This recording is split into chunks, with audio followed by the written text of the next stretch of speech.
nañu bàyyi loolu waay ku ko ci def nag bu ëllëgee bu loolu ma du la dalee gannaaw ba rencontré ñi nga xamante ñoo ŋànk wàllum gerte gi premier ministre c'est visite actuellement discours bi nga xam ne korog tenir na ko lendemain discours président de la république gannaaw loolu visite yi dans les foyers religieux tey fële sa diwaan bu Kaolack def na fa annonce bu am solo toll si 450 000 de tonnes d'arachide moom lañ soxla loolee nag si ay milliards yu bëri aussi annoncé na ne itam ne daañu indi ay mesures yu am solo yoo xam ne daañu gën a dooleel dëgg-dëgg producteur d'arachide yi si jamono jooju nag actuellement foofu gisoon nañ récemment ñoo xam ne ñu ngi doon naqarlu li tax ñu bloqué gerte gi kenn jënd ko njëg la aussi fi ñu ko fixé xëy na arrangé wu leen ban lecture nga si am. bonne question ay détails yu kenn xam nga Abdou Aziz ku la dig ndékki joxu la ndékki la jot gisoo ndékki mu dig la añ jot gisoo añ mu ni la xaaral njogonal dinaa la jox njogonal nga dem ba njogonal jot ñaari waxtu jot ci ngoon maanaam juróomi waxtu ngay séentu njogonal gisoo dara sa bët yi lëndëm su la nee dinaa la jox reer boo ko gëmee sa affaire la amul il n'y a aucune promesse qui avait été faite par Ousmane Sonko quand il était dans l'opposition ba muy nekk au pouvoir lu ci nekk ay promesse lay def yoo xam ne amu ci benn promesse boo xam ne tenir na ko budul régime bi mooy jàpp ay nit dugal ci biir kaso bi amul leneen xam nga bala nga naan naam ne fa d'abord ce discours là ñun li ñu jàpp mooy c'est un second discours à la nation bu mu def après le discours à la nation fait par celui qui devrait le faire normalement ki nga xam ne moom lay yoon autorisé pour mu def ko muy le président de la république nga xam ni digganteem la ak doomu aadama yi mu yëlëb c'est le chef de l'État Sénégal baaxoowuñu président de la république wax tey ca ëllëg sa premier ministre am génn n'importe quoi bu doon même su fekkoon daf koy tagg sax même su fekkoon daf koy tagg sax boo doon naaw ci asamaan sax ma dàq la barke maam Sarafa loo mën def baaxoowuñu ko on a vu un premier ministre bu génn et le comble le bouquet c'est un premier ministre qui prend le contre-pied du discours prononcé par le président de la République quand le président de la République appelle à la paix à la réconciliation au pardon la cohésion sociale. Lui à la cohésion nationale lui il vient il dit que ni ça ce n'est pas normal ce n'est pas possible loolu warut a nekk ndax d'accord ngeen ci nit ñi ni ko déedéet mënu ma leen loolu du fi am mais wootewul fitna itam de xam nga Abdou Aziz vous êtes libre ça bàyyil di defal kenn vous êtes libre de penser ce que vous d'interpréter comme vous voulez parce que kenn mënul tere kenn mu interpréter nous sommes des démocrates mais les faits sont là nous parlons du factuel li ñuy wax lu factuel système bi la wax mi ngi mel na tey quelqu'un qui appelle qui dit li nga xam ne moom la ñu soxla tey c'est li ñu leen di woo mooy un mortal combat ba pare nga ni waxul nit ñi génn leen ngeen reyante tu es libre bu la neexee mais ñun aussi nous sommes libres d'avoir mon ami l'interprétation ça est un danger ambulant bi ñuy xam ne jàpp nañu lii mooy interprétation normale Sénégal bu ñu fooy réew mi de ndax nit ñee tax ak suñu doom ak suñu sët lu yëngu la ko yëngal ko ëpp doole c'est vrai quand par exemple lui il montre ça ba pare nag jóge ci loolu sol dàllam commencé di wërum réew wutali Touba déjà foofu moom la ma fay wax mooy véritablement c'est la désacralisation j'ai mal pourquoi j'ai mal waxuma sax les populations ont compris les populations ñoom dañ lay wóolu am ci yow confiance fal la mais bu ñu gisee ni yow mii tu ne réponds pas à leurs attentes ils te tournent le dos elles te tournent le dos plutôt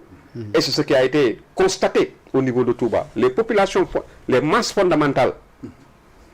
qui couraient derrière le leader de Pastef aujourd'hui lui ont tourné le dos c'est absolument clair aujourd'hui il est en train de démarcher la clientèle la haute le clergé mouride dem ci ñoom ci yenn sëriñ yi ci yenn kuur yi ak ñi mu àndal ak i mbooloom pour di wax ak ñoom te li ci paradoxal mooy li ma lay wax li leen dal ci oto yi assemblée nationale li leen dal ci affaire magistrature li leen dal ci appel à candidature moo leen dalaat encore ci affaire sëriñ si rien que le directeur un directeur général je ne voudrais même pas le truquer parce qu'il a le nom de ma mère le nom de famille de ma mère un des directeurs généraux il disait bi ñu gagné élection yi ce ne sont pas les marabouts c'est Dieu qui vous a élu hein sëriñ si faluñu leen kon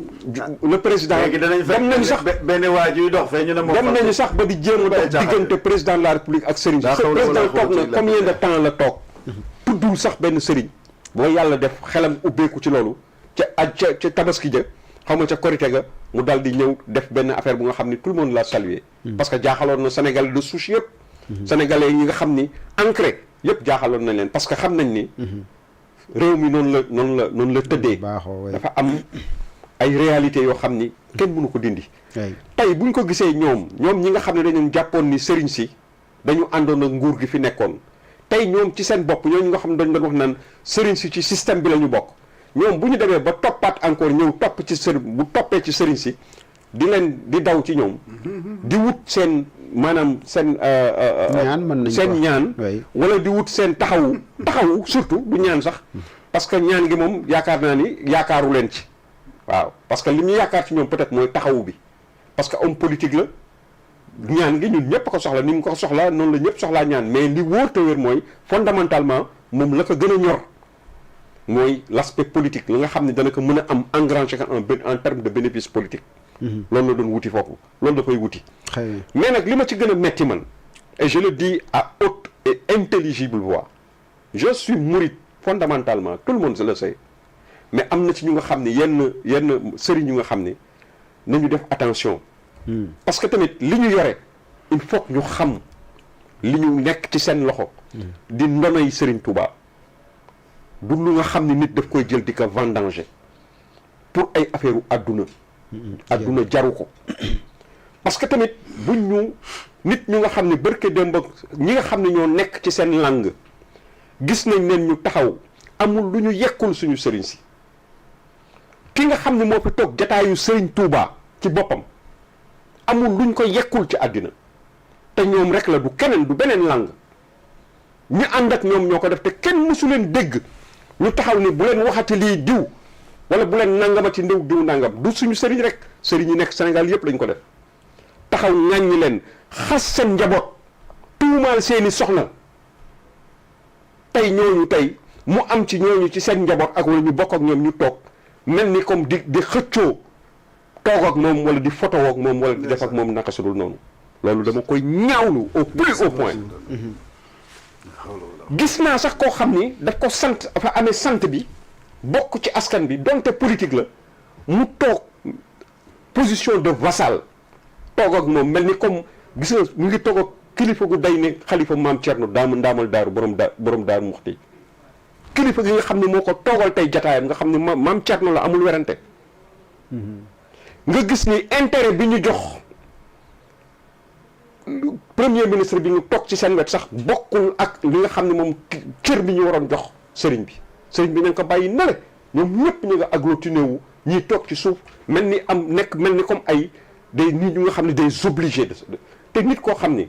sëñ Touba li mu leen defal mooy nga génn àdduna sax sa bàmmeel di joxe dépense ci sa kër sëñ Touba leen ko defal kon loolu ku ko sëñ Touba defal wax dëgg yàlla waratuloo am dara lu la saf ci àddina ci lu matériel mu jóge ci mi ngi nekk nii di wër réew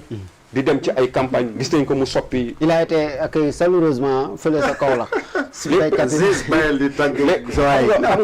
c'est des faits chaleureusement. il a été accueilli